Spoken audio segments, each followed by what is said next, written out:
اگلا سوال یہ ہے کہ ایک انسان رکوع میں سجدے میں سبحان ربی العظیم کی دعا ہے یا سبحان ربی الاعلیٰ کی دعا ہے، تو یہ کیا 3 مرتبہ سے زیادہ یا اس کے علاوہ بھی کوئی دعا انسان اس کے ساتھ پڑھ سکتا ہے یا نہیں پڑھ سکتا؟ پہلی بات تو یہ ہے کہ یہ بات ضرور اچھی طرح سمجھیں۔ اللہ کے رسول علیہ الصلوۃ والسلام نے باقاعدہ سبحان ربی العظیم کی دعا، سبحان ربی الاعلیٰ کی دعا، اللہ کے رسول علیہ الصلوۃ والسلام نے قرآن مجید میں اللہ تعالیٰ نے حکم نازل کیا اپنے رب کی تسبیح بیان کرو، تو اللہ کے نبی علیہ الصلوۃ والسلام نے اس کی تلقین کی۔ سنن ابن ماجہ وغیرہ میں یہ روایت موجود ہے۔ رہا یہ مسئلہ کہ یہ سبحان ربی العظیم 3 مرتبہ پڑھنی ہے، 3 سے کم نہیں پڑھنی، زیادہ کی کوئی حد نہیں۔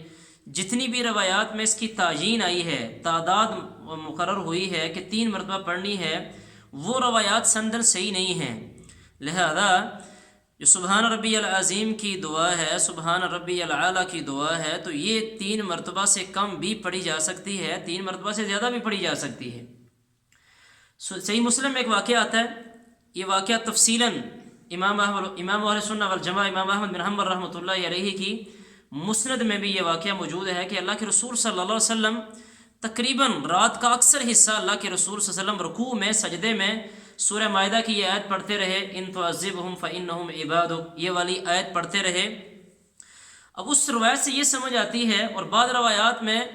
یہ بھی آتا ہے کہ اللہ کے رسول علیہ الصلوۃ والسلام نے قیام کیا،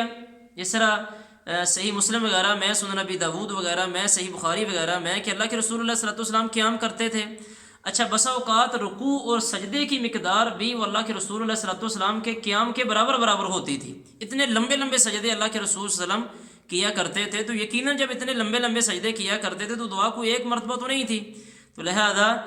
ایک دعا زیادہ مرتبہ بھی پڑھی جا سکتی ہے۔ اور اگر مختلف دعائیں کوئی بندہ رکوع اور سجدے کے اندر پڑھنا چاہتا ہے تو اس کی بھی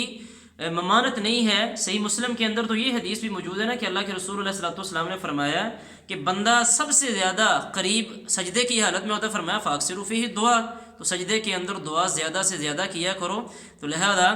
ایک دعا بھی زیادہ مرتبہ پڑھی جا سکتی ہے اور مختلف دعائیں بھی سجدے کے اندر پڑھی جا سکتی ہے۔ اللہ کے رسول علیہ الصلوۃ والسلام بڑے لمبے لمبے سجدے کیا کرتے تھے، لیکن اس میں یہ خیال رکھنا چاہیے کہ ایک بندہ جب اکیلا نماز پڑھ رہا ہے تو وہ جتنا مرضی لمبا سجدہ کرے، لیکن اگر ایک بندہ امام ہے تو وہ بندہ پچھلے مقتدیوں کا بھی خیال کرے۔ اللہ سمجھنے کی، عمل کرنے کی توفیق دے۔